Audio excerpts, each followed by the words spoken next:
हाय army, कैसे हैं आप सब। उम्मीद करती हूँ कि आप सब ठीक होंगे। ओके आर्मी, तो ये सेकंड मैच का पार्ट 8 है। चलिए तो वीडियो को स्टार्ट करते हैं।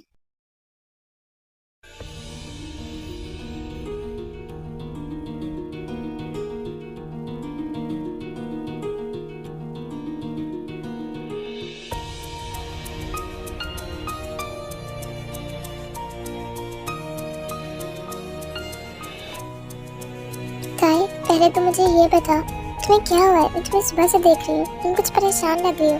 तुम बिल्कुल भी ठीक नहीं लगी। क्या जंकुक ने तुमसे कुछ कहा है? मुझे बताओ अगर उसने तुम्हें कुछ कहा है तो। नहीं नहीं मॉम, कोई बात नहीं है। वो बस मेरे सर में थोड़ा पेन हो रहा है और कुछ नहीं है। मैं रेस्ट करूंगी, मेडिसिन होगी तो मैं बिल्कुल ठीक हो जाऊंगी मॉम। आप टेंशन मत लो, ज़्यादा कोई प्रॉब्लम नहीं है, मैं ठीक हूँ। अब छोड़ो ना इन सब बातों को। ताई बेटा, तुम सच में ठीक हो ना? हाँ हाँ मॉम, मैं सच में ठीक हूँ। आप चिंता मत करो, मेरी मेडिसिन लूंगी तो ठीक हो जाऊंगी। अच्छा ठीक है, अगर ज़्यादा तबीयत खराब हो तो मुझे बताना, हम डॉक्टर के पास चलेंगे, ठीक है? हाँ मॉम, ठीक है, मैं आपको बता दूंगी। अच्छा मॉम, आप मुझे क्या बताने वाली थी? अब कह रही थी ना कि आपको जंगू के बारे में मुझे कुछ बताना है। क्या बताने वाले थे? देखो ताई, मैं जानती हूँ कि जंगू तुम्हारे साथ रूड बिहेव कर रहा है और मैं ये भी जानती हूँ कि उसने तुम्हें और इस शादी को एक्सेप्ट नहीं किया बेटा। उस वक्त सिचुएशन ही ऐसी हो गई थी बेटा, जब तुम्हारे साथ लिसन किया उसके बाद आर्यन तुम्हें वहाँ छोड़ना नहीं चाहता था। हाँ मॉम, मैं जानती हूँ कि उन्होंने ये शादी से डैड के कहने पर की है, मुझे पता है इस बात का। मैं जानती हूँ बेटा कि तुम्हें इस बात का पता है, क्योंकि जैसा जिनको तुम्हारे साथ बिहेव कर रहा है उससे तो कोई भी ये अंदाजा लगा लेगा कि वो इस शादी से खुश नहीं है। बट एक और बात भी है जो मैं तुमसे मजीद छुपाना नहीं चाहती और ना ही मैं छुपा सकती हूँ। क्या मतलब है मॉम इस बात का?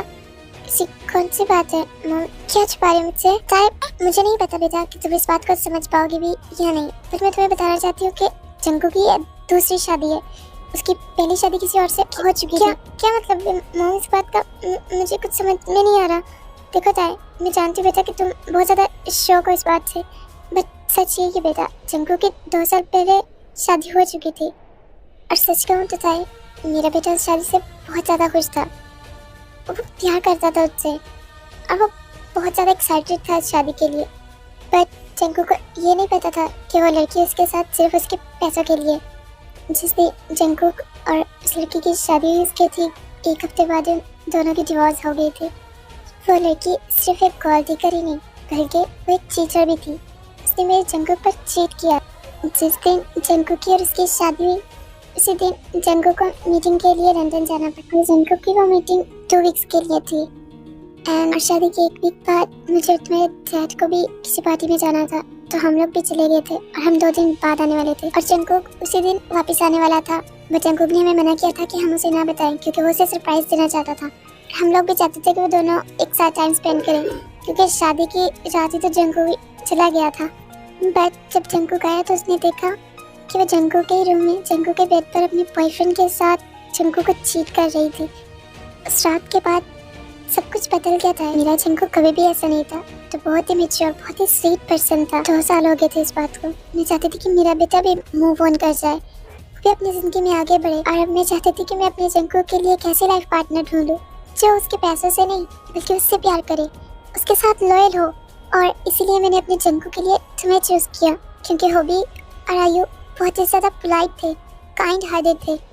और सच कहूँ ना ताई, तुम्हें बहुत ज़्यादा खुशी अपने बेटे के लिए तुम्हें चूज करके, क्योंकि मैं जानती हूँ कि तुम उसके गुस्से को, उसके रूडनेस को हैंडल कर सकती हो।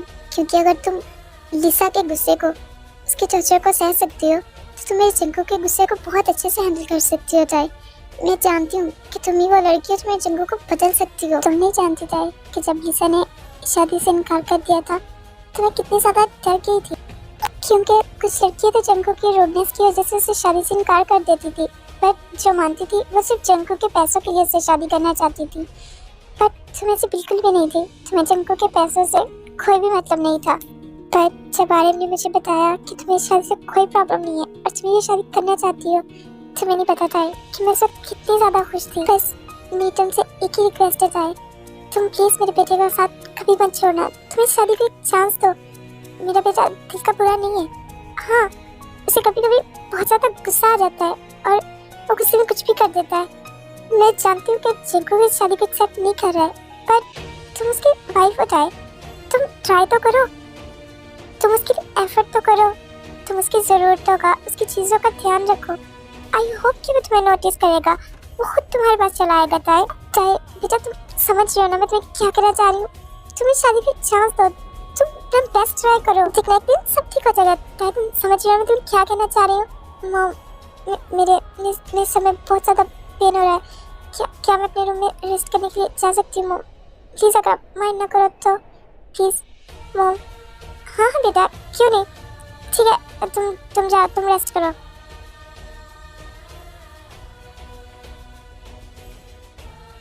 हाँ, मैं जानती हूँ ताई कि तुम ये बात सुनकर काफ़ी ज़्यादा शौक हुई हो कि जिनको पहले से मैरिड था, तुम्हारे लिए एक्सेप्ट करना बहुत ज़्यादा मुश्किल है, पर मैं जानती हूँ कि तुम अंडरस्टैंड कर पाओगी सिचुएशन को।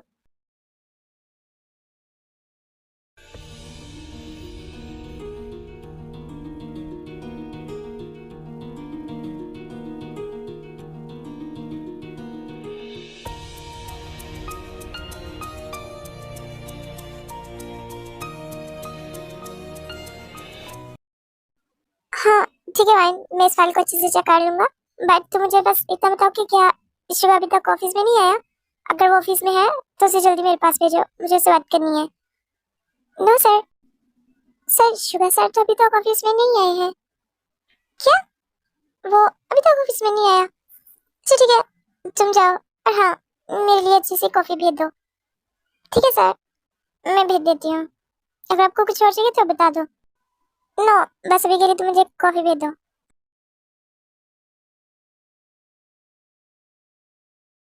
एक तो ये मेरे सर का पेन नहीं जा रहा, कितना ज्यादा पेन हो रहा है, और फिर से मुझे कुछ भी याद नहीं आ रहा कि कल रात क्या हुआ था। मुझे कुछ तो याद आना चाहिए ना, मुझे ताई से बात करनी चाहिए इस बारे में। नहीं, कैसे भूल सकता हूँ कि इस लड़की ने मुझसे शादी करने के लिए क्या क्या किया था। नफरत है मुझे तुमसे ताई, तुम बहुत रिग्रेट फील करोगी इस शादी से।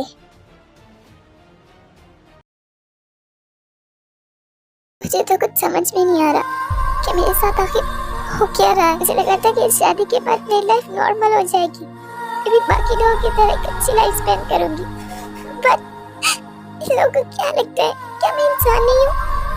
क्या मुझे हर्ट नहीं होता? क्या मैं कुछ फील नहीं करती? सब मेरे साथ ऐसा करते हैं, मुझे अपने मतलब के लिए, अपने फायदे के लिए इस्तेमाल करते हैं। मुझे लगा था कि इन लोगों को मेरी परवाह है, मेरे लिए फिक्र करते हैं, वो मुझे इस तकलीफ भी नहीं दे सकते, इसलिए वो मेरे साथ इतना अच्छा बिहेव कर रहे, मेरे साथ अपनी बेटी की शादी करवा रहे। पर मुझे नहीं पता था कि वो सिर्फ अपने मतलब के लिए मेरा इस्तेमाल कर रहे हैं, मुझे सिर्फ यूज कर रहे हैं। मैं सच में बहुत ज्यादा डम हूँ, हर किसी को अच्छा समझ लेती। इन लोगों को पता था कि मैं बहुत डम हूँ, मुझे मेरा दर्द किसी से शेयर करना नहीं आता, मैं सब कुछ सह लेती हूँ, इसीलिए इन लोगों ने मुझे चूज किया अपने बेटे के लिए। इन लोगों को पता था कि मेरे आगे पीछे कोई नहीं है, इनका बेटा जो चाहे मेरे साथ कर सकता है, क्योंकि मैं यहाँ से कहीं नहीं जा सकती, मुझे यही रहना होगा, इसलिए इन्होंने मुझे चूज किया। मेरा कोई घर नहीं है, मेरे पास कोई नहीं है, मैं कहाँ जाऊंगी इस घर को छोड़कर? और वैसे भी इनका बेटा जो चाहे वो मेरे साथ कर सकता है, आफ्टर ऑल मैं इसकी वाइफ थोड़ी ना, मैं तो उसकी स्लेव हूँ। इन लोगों ने मुझे खरीदा है, मेरी मॉम को मुंह मांगी कीमत दी है इन लोगों ने। मेरे साथ कुछ भी कर सकते हैं, मुझे टॉर्चर कर सकते हैं, मेरे पे फोर्स कर सकता है, जो चाहे वो कर सकता है। ताई को ये सारी बातें सुनकर बहुत ज्यादा हर्ट हो रहा था, और वो नॉन स्टॉप रोए जा रही थी। उसे समझ में नहीं आ रहा था कि वो क्या करे। तभी डोर पर जिसू नॉक करती है, एंड ताई जो है वो खुद को शांत करने के बाद डोर ओपन करती है। ताई मैम, आपको जिन मैम नीचे बुला रही हैं, लंच का टाइम हो गया है, आप आकर लंच कर लें। और हाँ, आपसे नीचे को मिलने के लिए आए, तो बोलिए कि आप जल्दी नीचे आ जाएं। क्या मुझसे मिलने के लिए कोई है? पर कौन? अच्छा ठीक है, तुम जाओ, मैं अभी आती हूँ।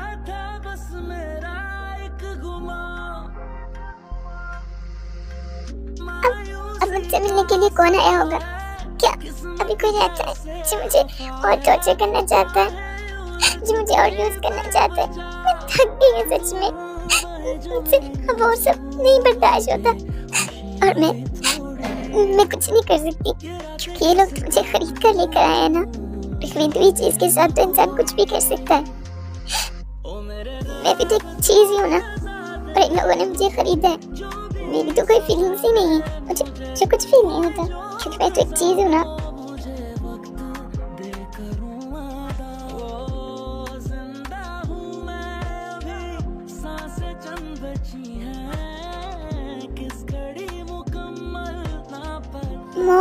मॉम, आपने मुझे बुलाया था ना। अगर आपको तो मैं आपके लिए लंच रेडी कर देती हूँ। मॉम, नहीं, ताइज की जरूरत नहीं है बेटा। तुम्हें सब करने की जरूरत नहीं है। लंच तो जिसू ने रेडी कर लिया है। वैसे क्या है ना, मैंने तुम्हें इसलिए बताया था क्योंकि तुमसे कोई मिलने के लिए आया है। तो बेटा तुम मुझसे मिल लो, ठीक है? बट मॉम, मुझसे मिलने के लिए कौन आया होगा?